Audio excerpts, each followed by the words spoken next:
Before starting the video, make sure to hit the subscribe button if you are new to my channel. It really motivates me to keep on creating anime recaps for you guys. The story starts with an ongoing battle, and soldiers are getting killed. The commander then tells the soldiers to withdraw, and he mentions that the main subjugation unit is here. A soldier mentions that the Calamity Crusher, a secret weapon of the church, is also with them, and he is named Isekaied Lugrid. We see that the soldiers are battling an undead necromancer called the Corpse God. One of the church mages mentions that the Corpse God summoned so many undead in the labyrinth that they spilled over to the outside world. Shigrua then attacks the Corpse God, and the Corpse God blocks his attack. The Corpse God then attacks Shigrua with some projectiles, and Shigrua deflects them. The Corpse God then summons an undead dragon, and Shigrua splits the dragon in half. The others wonder if Shigrua can vanquish such an evil monster, and a female mage mentions that they should have faith in him. The Corpse God then summons an army of undead, and Shigrua uses his evil eyes. We then see a flashback where Shigrua is running with someone, and the person he is with is killed, and his ghost wonders why Shigrua gets to live. We then see that the town Shigrua lives in is burning and he is the only survivor, and the ghosts of the dead think that Shigrua should have died with them. The same thing happens to him wherever he goes, and he is always haunted by the spirits of the dead. Returning to the present, Shigrua mentions that he can see the souls that the Corpse God has sacrificed. The Corpse God notices that Shigrua also has the evil eye, and the mage explains that the evil eye has the ability to see ghosts of all beings. Those who possess the evil eye either flee to the church to live a life of peace, or they become a necromancer like the Corpse God, but Shigrua still chose to fight for the humans on the battlefield. Shigrua then takes out the army of undead by collapsing the roof on them, and he attacks the Corpse God. Shigrua then notices that the true form of the Corpse God is a brain in a jar, and he can't believe that the Corpse God would go this far just to protect his life. The Corpse God mentions that all lives are playthings to him, and Shigrua wonders if he thinks of himself as some kind of god. The Corpse God mentions that gods don't play games, and he asks Shigrua if he has fun listening to the resentful wails of those he has killed. Shigrua states that he is not like him, and he mentions that the Corpse God should have died a long time ago. The Corpse God then uses a new kind of spell, and Shigrua can't recognize what type of spell he is using. Shigrua then attacks the Corpse God, and he pierces through his barrier to hit his real body, and he kills him. The Corpse God then feels that his memories are hazy, and he can't remember what happened after he cast that spell. He then wakes up in a human body, in an unfamiliar world, and he notices that he is having some difficulty speaking. He notices that his surroundings look bizarre, and he walks out of the alley. The sight he sees makes him confused, and he wonders which city he is in. A drone controlled by a man named Takumi then notices the Corpse God, and he cancels the retrieval of the corpse lying in the alley, and he mentions that the kid is still alive. The other party on the phone wonders if the hit failed, and Takumi mentions that he confirmed the kill. He doesn't understand what's going on, and he wonders how the boy is walking like normal with a slit throat.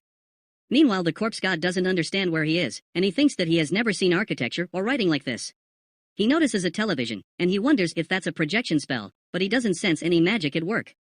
He then looks at the people around him, and he thinks that he must be in a peaceful land. He then wonders what will happen to a certain country in his old world, and he thinks that he doesn't know if he can return there, but he hopes that they have a future. A pair of police officers then try to talk to him, but he can't understand them completely. He makes out bits and pieces of their speech, and he wonders if he is pulling linguistic information from this body's brain. He slowly starts to understand the language, and the officers ask him if that's blood on his t-shirt, and they ask his name. The Corpse God then remembers that his body's name is Polka Shinoyama, and the officers try to take him to the hospital, but a girl then shows up there, and she runs away with the Corpse God. The officers try to chase after them, but they can't keep up with them. A pair of guys then notice the disturbance, but they ignore it as they think that anything can happen in Shinjuku. The girl then takes the Corpse God to a dark alley, and she asks him if he remembers her, and she introduces herself as Misaki Sakamiya.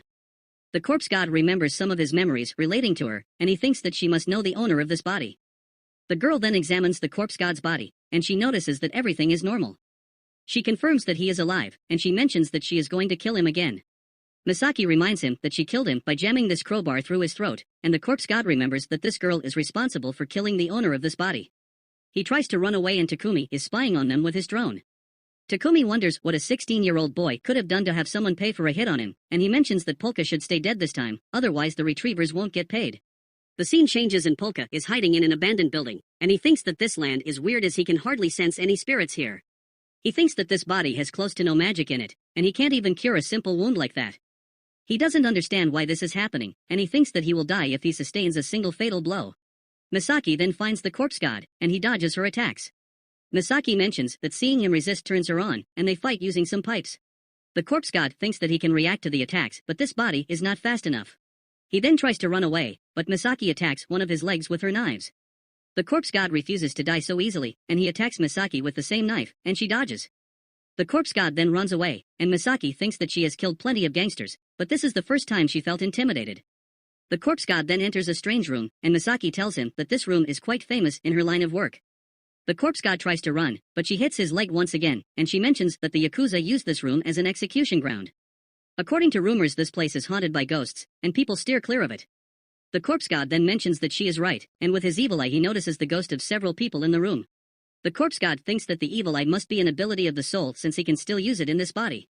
The corpse god then mentions that people should treat human life with care, and Misaki mentions that she will be careful while killing him. The corpse god then uses a spell to create a giant hand which pierces through Misaki's guts, and he mentions that all lives are his playthings, and she should not waste them.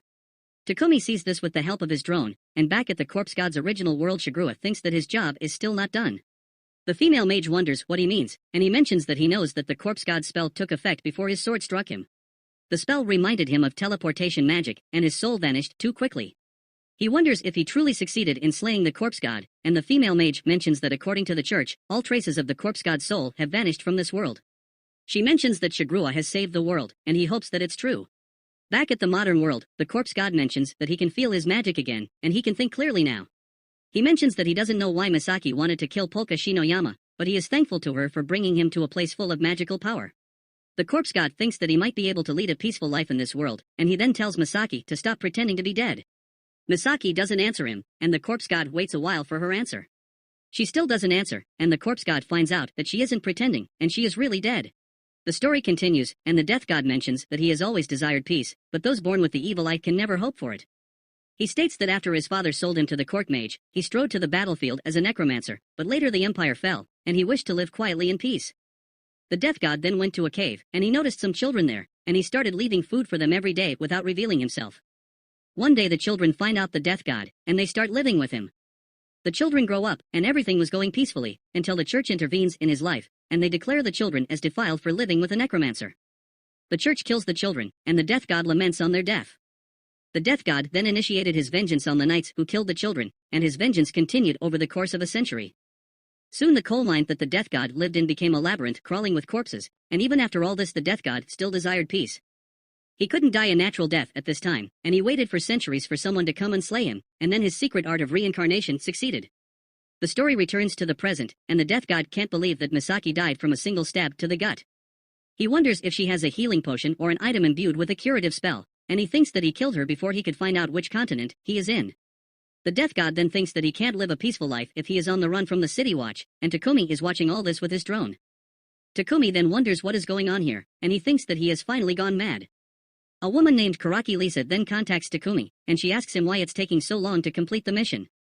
Takumi mentions that they have run into big trouble, and he then sends a video to Lisa. The video is about a skeleton seen on camera. The scene changes, and we see a flashback of Misaki's past where she is playing. Misaki is happy with her parents in the flashback, and one day Misaki's parents are killed by a deranged man. After their death Misaki becomes an assassin, and the scene cuts to Misaki on the verge of killing a man. She asks the man if he recognizes her, and the man mentions that she is the assassin who works for Lisa. He mentions that Lisa won't let her get away with killing him, and Misaki states that Lisa is the one who hired her for this job. She mentions that he has been doing a lot of killing on the side lately, and he needs to disappear. The man then recognizes Misaki as the girl whose parents he killed, and he asks her if she is doing this for vengeance.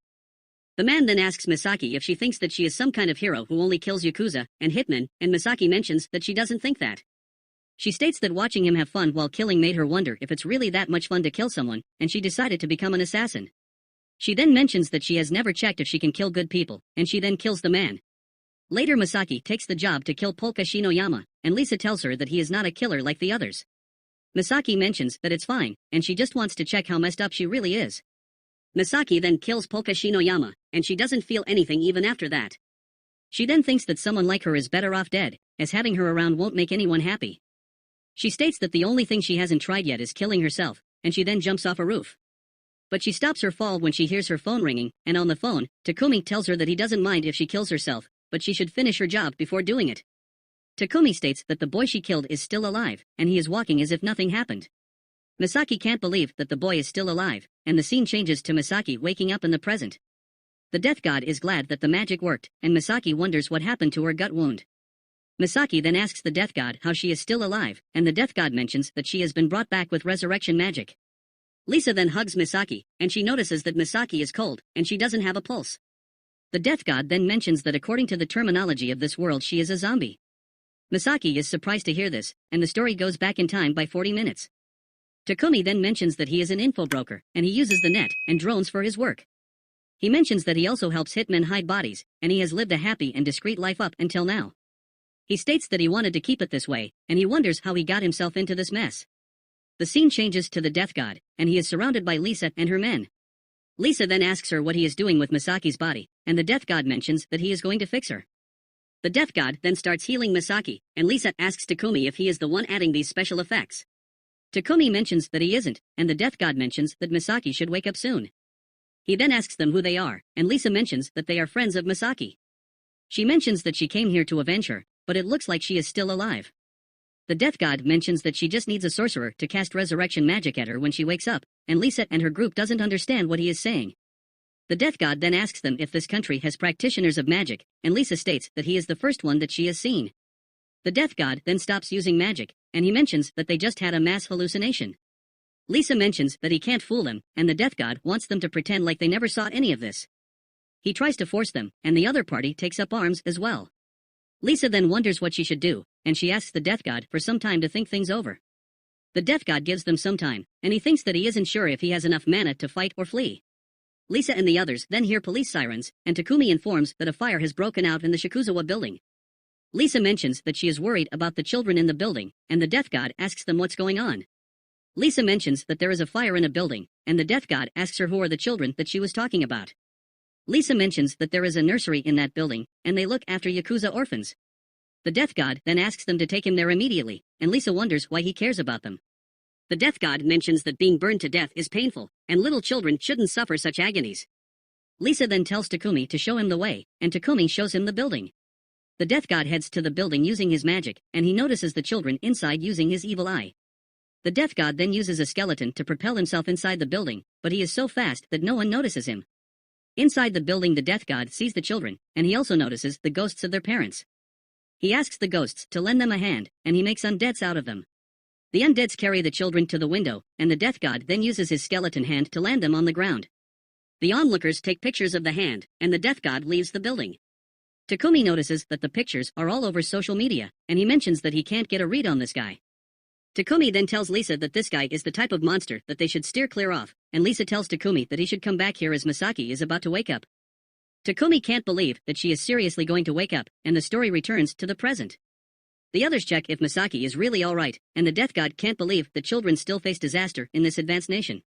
He wonders what it would take to find peace, and Lisa mentions that he would need money to find peace.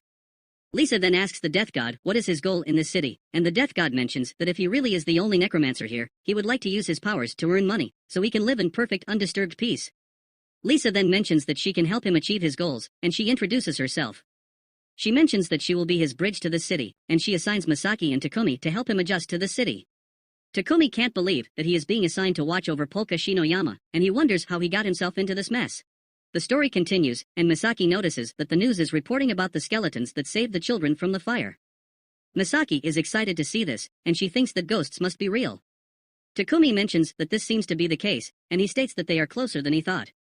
Takumi then asks Misaki if hanging out with the guy who killed her doesn't bother her, and Misaki mentions that being killed was thrilling so she doesn't mind. Takumi then mentions that he didn't know that Lisa owned this building, and the corpse god mentions that doing all this must be inconvenient for him, but he appreciates his help. Takumi then asks the corpse god if he is really going to live here, and he mentions that the body he reincarnated in has a family, and he asks him what he is going to do about them. The corpse god mentions that since it's summer vacation right now, he told this body's parents that he is on a journey of self-discovery. Lisa also told him to send postcards to them periodically, and Takumi thinks that this is the trick they use to cover someone's time of death. The corpse god mentions that he doesn't know what he is going to do after that as he only knows the names of his family members, and Takumi mentions that he can just pull the memories out of Polka's brain. The corpse god mentions that older memories are harder to recover, and he states that he was only able to retrieve linguistic memory because it was deeply ingrained in his brain. Takumi still can't believe that the corpse god is from another world, and the corpse god mentions that he is still not sure if this is another world, as there are a few similarities. But it doesn't matter to him, and the only thing that matters is that the Geldwood religion doesn't exist in this world. The corpse god explains that the Geldwood religion considered him an abomination, and they tried to eliminate him, and Takumi asks him what he was called there. He mentions that he was called the corpse god there, and Misaki thinks that it sounds cool. The corpse god then thinks that peace is finally within his grasp, and he mentions that all he needs to do now is talk down whoever tried to kill this body.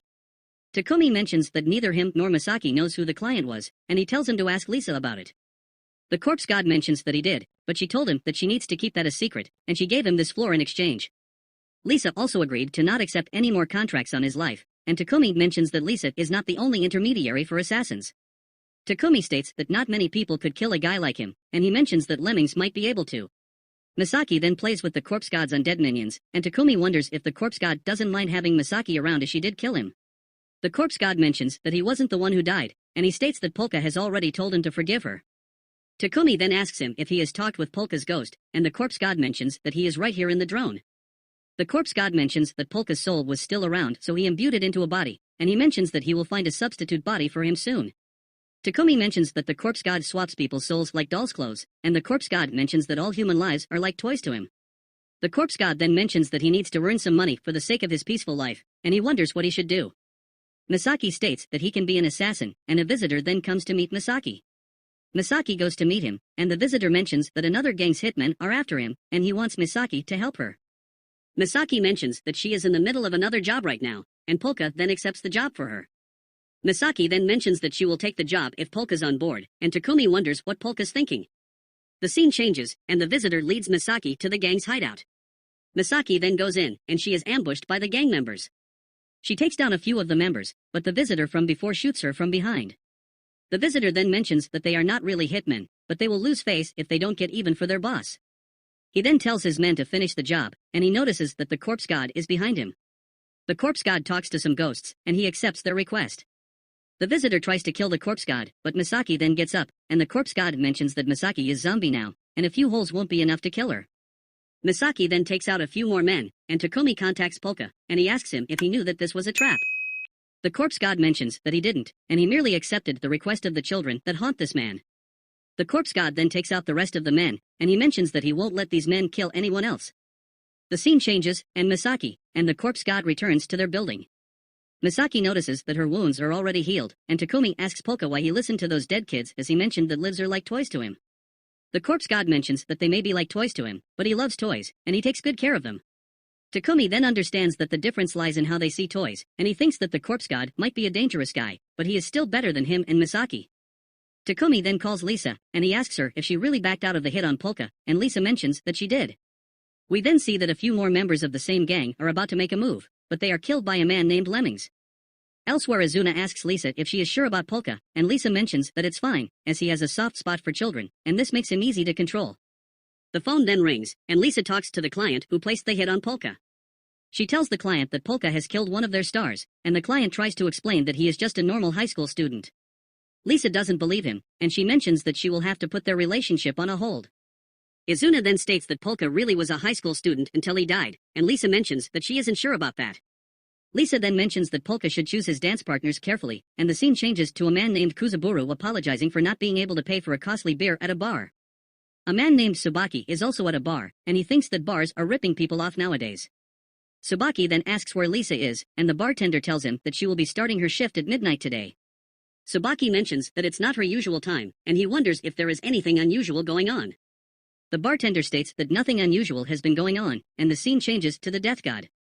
Takumi wonders what will happen to Misaki since she got shot, and the corpse god mentions that she will be fine as her body can repair itself. The corpse god also mentions that her saliva should have a paralytic effect, and she bites the corpse god to check her powers. The corpse god gets paralyzed, and Misaki wonders if Takumi also wants her to bite him. She mentions that this could basically be considered a kiss, and Takumi refuses, and he states that not every man sees a kiss from a girl as a reward. The corpse god then wonders if this world has any superhuman assassins like the Calamity Crusher, and the scene changes to Lemmings finding the human ball made by the corpse god. Lemmings breaks the ball, and the police then show up at the scene, but Lemmings disappears before they can see him, and the police wonders what happened here. Going back to Kuzaburo, we see that he has defeated all the guards, and he then receives a call. Tsubaki also receives a call at the same time, and he leaves the bar. The scene changes to the building, and Takumi asks the corpse god if their world also uses the decimal system.